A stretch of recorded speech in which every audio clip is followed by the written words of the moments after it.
What's been the most challenging aspect of managing the Hearst Tower for the last 10 years? Well, it's a good question. The most challenging, I would have to say, when we first moved into the building, we got our LEED Gold certification, and we really were proud of that. And we pat each other on the back and said congratulations. What I didn't realize was with all the promotion, internal promotion about how green the building is and how sustainable it is, I didn't realize, I don't think anybody realized, that the traction it would take with our 2,000 employees who moved into the building. And so what happened next was people started asking a lot of questions. Why do we do this? How do we do this? Why don't we do this? And I was thinking, my first reaction was, well, wait a minute, we just built a building, we're done, we're good, we got our gold certification. But quickly I said, wait a minute, there may be something here. I need to listen to these questions, I need to understand these questions, and I need to respond to them. And what I found out was there was a lot that needed to be addressed. And so over the course of the last 10 years, shifting the culture from a typical just building management philosophy, our engineers were used to just replacing light bulbs, whatever there was. But changing it to asking, well, are these the right light bulbs that we should be using? Should we be thinking about changing light bulbs? Or are these the cups we should use in our pantries? Or what are we doing why do we use paper towels that we use paper towels? This is the best way of doing that. And it hasn't stopped. So over the last 10 years, it's really about how do we continually improve? How do I answer those questions? And how do I make sure that everybody is, that we're doing always the right thing? But that push came from the tenants, you're saying? Initially. That push now comes from me. Yeah. So is that how, I'm wondering from the outset, what was the theory of sustainable design or management of this building? I mean, did you have one, or was this something that came later? I'll be honest, when we built the building, my responsibility was design and construction and getting everybody in to move in. I took over operations when we moved in, and I never done that before. So it was all new territory. At the onset, I thought, I'm just going to manage this building, whatever that meant. I didn't know, I thought that was, manage the contracts, make sure the building's clean, make sure we're secure, make sure the food tastes good, et cetera, et cetera. I didn't realize it was going to be continually improving the building. The mandate I have from senior management is the building needs to look and operate as good or better than it did when we first moved in. And that's a unique mandate. Most mandates, I think, are spend less money, be as efficient. They say, well, you can be efficient. Sometimes you have to spend money to save money. But there is, as I mentioned in my presentation earlier, this is our home, and we're not going to skimp on our home. For a senior level person, Hearst tells me, he uses the Seagram's building in New York as an example to me, and he says, look how great the Seagram's building looks. Because the Hearst Tower needs to look as good as it does today in 100 years. In what ways do you think the Hearst Tower has influenced other buildings in New York or elsewhere? We've talked about the sustainable design elements, but there's also how it responds to the landmarked site. What do you think are some of the most influential aspects of the building? I think from sustainability, obviously, is a big one. I give a lot of tours of the building, and people ask about the sustainability. I think safety and security in a post 9/11 world. I think we were early. We were one of the earliest to commission a building, so there was a lot of learning to be done there. I think from an architecture's point of view, a building in New York prior to the Hearst Tower wasn't really cutting edge, and the rest of the world was.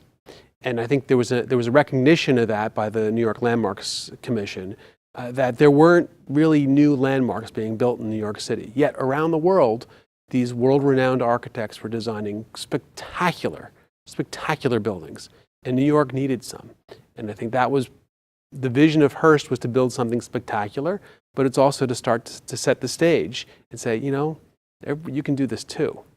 And I think we've seen some, maybe not as many as I'd like to see, but we've seen some pretty spectacular buildings appear in New York.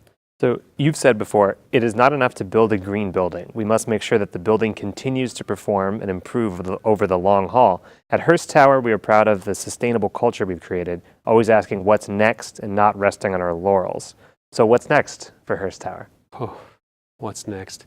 The business of Hearst is changing so dramatically. So the people in the building, it's really about maintaining and managing the business. And how does the Hearst Tower continue to support the business that supports it? And the demographic has changed, the way people work, how we do things, technology, all that influences the success of the organization. And the building has to support that. How does the building support that? Well, we have to change. We have to be nimble and we have to be flexible. I think that's that's really the challenge of the next, you say 10 years, I'll say the next 2 years, because we're really working in dog years now with technology. But it really is, how does the building support the business so the business can support the building? You mentioned the changing way that we work. What's some specific example of how that's influencing something, how you'll have to change? So 2006, when we moved into the building, people were tethered to their desk. So it's very standard print media business. We had our editorial groups, we had our ad sales groups, they had their closets, their fashion closets, beauty closets, workshops, whatever they were. Very, very typical to a 2006 organization. Since then, with social media, with the advances in wireless technology, and quite honestly, laptops, and iPads, that the workforce is untethered and they can work anywhere. So now we talk about workplace standards, workplace initiatives. How do people work? Being more efficient. Do we need a seat for every person? Is it 100% seats for 100% people? Used to talk about the alternative work environments where people would work at home. That was how people thought about it. Okay, you either work at work or you work at home. Well, now you're at work, but you're not at your desk all day. So 1 minute, maybe an hour a day you're at your desk, 2 hours a day you're in a conference room, another 4 hours a day you're in group areas, the cafe, a lounge, wherever. We have an internal mobile workforce. How does the building support that? How do we create those environments for people to work the way they want to work and the way they need to work? That's a challenge. Are you hearing anything from your employees on that front? Are they saying, we want this, we want more flexible space? We do get it. The latest is, people say, well, it's a little too formal of an environment. It's too rigid in how we have things from floor to floor. And I say, look, it is it's a standard workplace, but that standardization has allowed us to restack and be very efficient in how we use the space. We've moved people around the building, consistently over the last, say 8 years, mostly. And because of the standards, it allowed us to do that. The minute we start to change something, we eliminate the ultimate flexibility of the space. The real question is, how do we create those work environments within the framework of what we have that still satisfy the needs of the organization? The Hearst Tower is a valuable piece of architecture. It's design.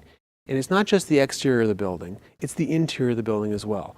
Foster designed the workplace to be this open, light, airy environment. It is somewhat flexible in our seating, which we still maintain the right ratios. However, it's a designed space. And if somebody comes in and says, I want this to look like a factory, okay, it's not going to happen. Okay? So where that seems to be somewhat the popular type of work environment, to look like you work in a warehouse or a garage, I have nothing against that. I understand where it comes from, but that's not what the Hearst Tower is about. Architecture should the true test of architecture should pass the test of time. And I think the objective of the workplace at Hearst Tower is to be timeless and to be, not to say we can't make any changes. And we have made some changes. But the point is, it's not going to be a wholesale make this thing look like something it's not supposed to be. Right. Well, thank you so much for talking to us. My pleasure. Thank you.